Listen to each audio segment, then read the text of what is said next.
भारत और बांग्लादेश के रिश्तों में जबरदस्त खटास आ चुकी है।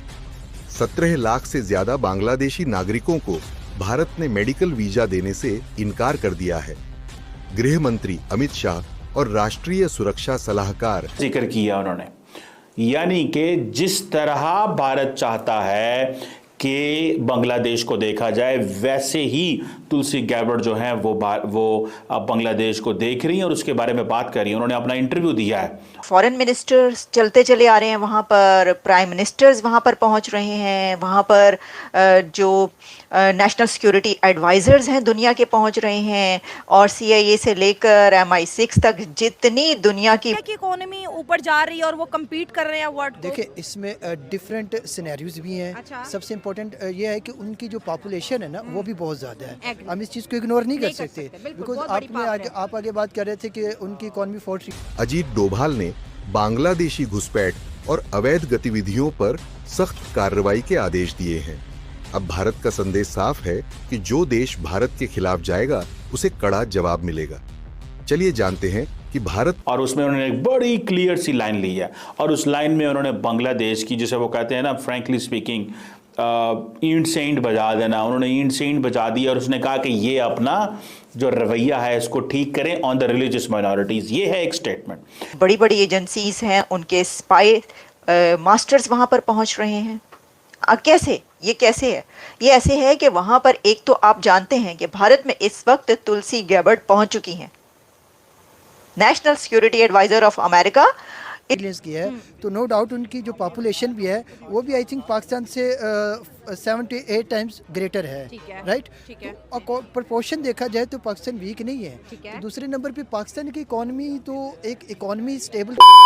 तुलसी गैबर्ड जो है वो बड़े विजिट कर रही हैं और उसमें वो किन किन एरिया जहां पे जा रही हैं उसके ऊपर भी बात करते हैं। लेकिन मैं थोड़ा सा इसको रेफरेंस दे दूं, जब प्राइम मिनिस्टर मोदी गए थे अमेरिका, याद होगा कि जो ओवल ऑफिस के अंदर बैठ के जब डिस्कशन हुई, बात हुई कि बांग्लादेश को कैसे डील करना है, तो प्राइम मिनिस्टर मोदी के सामने बैठ के डोनाल्ड ट्रंप ने कहा कि I leave it to prime minister Modi how he deals with Bangladesh.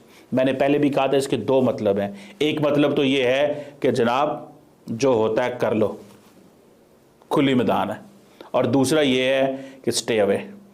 खुली मैदान है या स्टे अवे, कि इट मीन्स कि मैं बोलना नहीं चाहता लेकिन हमारी डीप स्टेट या हमारे जो अमेरिका खुद देखेगा बांग्लादेश को कैसे डील करना है। सो ये जो तुलसी गैबर्ड की जो स्टेटमेंट है ऑन बांग्लादेश, ये बहुत इंपॉर्टेंट है माइनॉरिटीज़ के हवाले से, हिंदूज, बुद्धिस्ट एंड क्रिश्चियंस का जिक्र करना। So it means that the way Indians wanted कि तुलसी गैबर्ड को बांग्लादेश को देखे ऑन द फर्स्ट ट्रिप जो कि है तुलसी गैबर्ड का, इंडिया हैज़ बिन सक्सेसफुल। और यही वो बात है। आपको याद है कि 2014 में जब प्राइम मिनिस्टर मोदी बने थे तो उस वक्त मोदी साहब के ऊपर, अमेरिका के ऊपर पाबंदी लगी थी, अमेरिका वीज़ा नहीं दे रहा था मोदी साहब को। लेकिन आज आप देखें कि नरेंद्र मोदी जो हैं वो तुलसी गैबर्ड को वेलकम करते हैं। तो वो एंगल जो इंडिया चाहता है उसी एंगल के ऊपर तुलसी गैबर्ड बात करती हैं। अब ये जो माइनॉरिटीज़ का जो क्वेश्चन है, और आपको पता है Narendra Modi, prime minister doctor Jaishankar, सारे लोग इसी हवाले से जो है वो बात कर रहे हैं। मिसाल के तौर पे अब इसकी जितनी ज़्यादा बात होगी इतना ज़्यादा ज़्यादा बांग्लादेश परेशान होगा। अभी तो अमेरिका के आपको पता है कि अमेरिकी वाइस प्रेसिडेंट जनाब JD वैंस साहब वो भी आ रहे हैं इंडिया, और वो उसके ऊपर मैं ज़्यादा डिस्कशन करूंगा कि वो क्या होने वाला है। लेकिन आपको पता है कि आते ही जो तुलसी गैबर्ड साहबा हैं उन्होंने मुलाकात की है national security adviser Ajit Doval साहब से, उन्होंने मुलाकात की है डिफेंस मिनिस्टर राजनाथ सिंह से। और राजनाथ सिंह ने, और उन्होंने क्या कहा, पहली बात तो ये है कि इंडिया US इंटेलिजेंस कोऑपरेशन की बात हुई है, हमें कैसे ताल्लुकात को बेहतर करना है। तुलसी गैबर्ड जो है वो इस वक्त तुलसी गैबर्ड मौजूद हैं भारत में और उनकी मुलाकात हुई है एक तो राजनाथ सिंह से, और इसी के साथ उनकी और भी वहाँ पर जो अथॉरिटीज़ हैं उनके साथ उनकी मीटिंग्स हुई हैं। और आपको पता है कि इसका एजेंडा क्या है, यानी जो उनका एजेंडा है वहाँ पर, उस एजेंडे में ये भी शामिल है कि टेररिज्म को, दहशतगर्दी को कैसे टैकल किया जाए। अब दहशतगर्दी हो रही है पाकिस्तान के अंदर, 50 स्पाई बॉसेस अगर इंडिया में इस वक्त मौजूद हैं तो 57 टेररिज्म के अटैक्स हुए हैं पाकिस्तान में। जाफर एक्सप्रेस के बाद से लेकर अब तक 48 टू 58 आवर्स कह लें, 48 टू 50 आवर्स के अंदर 57 से ज़्यादा हमले हो चुके हैं पाकिस्तान के अंदर। और दूसरी तरफ दुनिया के 50 बेहतरीन सिक्योरिटी एजेंसीज के बॉसेस मौजूद हैं भारत के अंदर। आप इससे अंदाज़ा कर सकते हैं कि एक कहाँ पर है मुल्क और एक कहाँ पर है। यानी हम जो ये बात कहते हैं तो क्या हम ये गलत कहते हैं कि आप कहाँ रह गए और वो कहाँ निकल गए? धूल चटा दी है भारत ने अगर ये देखा जाए तो। यानी एक तरफ आप ये इल्ज़ाम लगा रहे हैं, आप ये कह रहे हैं कि भाई जाफर एक्सप्रेस का जो हमला हुआ है वो उसके पीछे भारत है, वो वहाँ से हुआ है। फिर उसके अभी मैं देख रही थी अफ़गानिस्तान के ऊपर भी इल्ज़ाम लग रहे थे। अफ़गानिस्तान से कोई बातचीत भी शायद की गई है, उनसे कहा गया है, कोई काबुल की जो लीडरशिप है उससे कोई बातचीत हो रही है जिसमें कहा गया है कि आप क्यों नहीं रोक रहे दहशतगर्दों को। लेकिन भारत में इस वक्त ज़बरदस्त किस्म की, इंडिया में बहुत एक आला किस्म की जिसे कहते हैं ना, वहाँ पे माहौल तैयार हुआ है। और वो कैसे कि राइजीना डायलॉग हो रहा है वहाँ पर, 10th एडिशन है मेरा ख्याल है राइजीना डायलॉग का। उसके अंदर पूरी दुनिया की लीडरशिप वहाँ पर मौजूद है। मैं आपको भी बताती हूँ कौन कौन पहुँचा है वहाँ पे। वहाँ पे जो है वो मीटिंग्स हो रही हैं, वहाँ पर दुनिया के जो अथॉरिटीज़ हैं वो पहुंचकर भारत का साथ दे रही हैं। जैसे मैंने कहा, मैंने खुद पढ़ा है, ये मैं आपको सही एग्जैक्टली सही मैं आपको इन्फॉर्मेशन दे रही हूँ कि जो तुलसी गैबर्ट हैं वो जो भारत पहुंची हैं उसमें जो उनका एजेंडा है उसके अंदर वहाँ पर जो दहशतगर्दी भारत के खिलाफ होती है उसको कैसे रोका जाए ये भी उस एजेंडे में शामिल है। और ऑब्वियसली वो तो बात करेगा।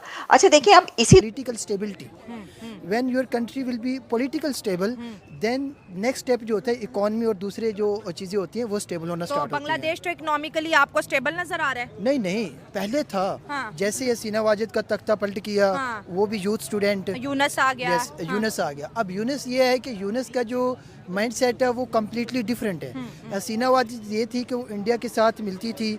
जब इंडिया के हसीना वाजिद का जब दौर था तो हमें इस चीज़ को भूलना नहीं चाहिए कि बंगाली जो थे, जो बंगाली गवर्नमेंट का माइंडसेट था वो तो पाकिस्तान को एज अ दुश्मन ट्रीट करते थे। आते ही नहीं थे कभी पाकिस्तान। हाँ, अगर और ना ही हमारी कोई डायरेक्ट शिपमेंट कभी बांग्लादेश गई है। हाँ। ये बड़ी इंपॉर्टेंट चीज़ है कि एक कंट्री जो आपके एक ही फाउंडर ने बनाया 1947 में, 1971 में सेपरेशन होती है और उसके बाद इतना चेंज आता है कि वो आपको देखना पसंद नहीं करते। इवन कि मैं क्रिकेट देखता हूँ तो जो बंगाली थे वो पाकिस्तान के साथ क्रिकेट इस वे में खेलते, इस जोश में खेलते थे कि जैसे आज नहीं छोड़ना है, आज नहीं छोड़ना।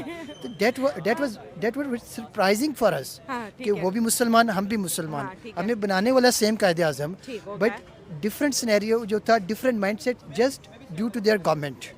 अब जैसे गवर्नमेंट चेंज हुई, अब बंगाली जो है वो बंगाली पब्लिक भी पाकिस्तान की फेवर में बोलती है। और जो डॉक्टर यूनुस साहब हैं, अब उनके पास कोई देखिए, डॉक्टर यूनुस साहब ने बांग्लादेशी आर्मी इस्लामाबाद भेजी है। हाँ, और साथ हमें भी इनवाइट किया, हम भी चले गए। देखिए, हमें इस चीज़ को लाइट भी लेना नहीं चाहिए बिकॉज अब डॉक्टर यूनुस के पास कोई और ऑप्शन भी नहीं है ड्यू टू स्टेबल पावर एक तरफ इंडिया है और दूसरी तरफ पाकिस्तान है। अब उन्हें इंडिया की तरफ तो उनकी बन नहीं सकती क्योंकि इंडिया से तो बिगड़ चुकी ना। इंडिया जो थी सबसे बड़ी सपोर्टर थी हसीना वाजिद की। ठीक है। और आपने देखा कि हसीना वाजिद एक तरह की देखी जाए तो वो डिक्टेटरशिप ही थी लाइक। अच्छा, जैसे उन्होंने इलेक्शन कॉन्टेस्ट किया, that was just by name election हुए, राइट, जैसे पाकिस्तानी में हुए, सॉरी टू से। और उसके बाद जो बात करनी है तो इंडिया के साथ उनका मैच ठीक था। अब जो है डॉक्टर का ये मानना है कि हमने इनको वीजा दिए, बड़ा पैसा दिया, बड़ी इन्वेस्टमेंट की, सारा कुछ किया, आज ये क्या करे, आज ये पाकिस्तान के साथ हाथ मिला रहा है, आज ये पाकिस्तान के ISI को वेलकम करे। आज बांग्लादेश पाकिस्तान से शॉर्ट रेंज बैलिस्टिक्स मिसाइल भी मांग रहा है कि अगर इंडिया ने अटैक किया तो हमारे पास 400 किलोमीटर की रेंज तक का मिसाइल होना चाहिए ताकि हम इंडिया के नॉर्थ ईस्ट को कैप्चर कर सके। और बांग्लादेश की आर्मी असम तक जा पहुंची और वहां पर उन्होंने एक टेम्पल को भी बॉर्डर के पास रुकवा दिया। तो मुझे लगता है कि इंडिया इस मामले में थोड़ा शांत दिखाई देता है और बांग्लादेश ज़रा हाइपर हो रहा है। देखिए, बात बड़ी सिंपल सी है, जो a man who has power always will be simple, ठीक बिकॉज है। उसे पता है कि यार जो आएगा मैं उसे इजीली हैंडल कर लूँगा। हाँ। बात यह है कि बांग्लादेश के पास कोई और ऑप्शन नहीं है। दूसरी बात, आपने बड़ी अच्छी बात की कि बैलिस्टिक मिसाइल की बात करी, तो इससे आई थिंक सबसे ज़्यादा बेनिफिट वो पाकिस्तान को होगा। पाकिस्तानी आर्मी को वर्ल्ड वाइड जो है वो इग्नोर नहीं किया जा सकता, ठीक हो गया। स्पेशली टॉप पाकिस्तान 10 में है, यस, टॉप 10 में है। पाकिस्तानी ISI जो इंटेलिजेंस है ना, वो भी 7-8 नंबर पे है। 7-8 नंबर पे है, राइट। ठीक है। तो बांग्लादेश के पास अब हम दोनों चीज़ें कह सकते नहीं, हैं। ये जादू क्या चला है, ये बॉर्डर के दोनों पार जादू क्या चला है? जादू की बात नहीं, अगर मैं अपने पॉइंट ऑफ व्यू से बात करूँ ना, हाँ। तो बांग्लादेश के पाकिस्तान से मदद लेना एक मजबूरी भी है।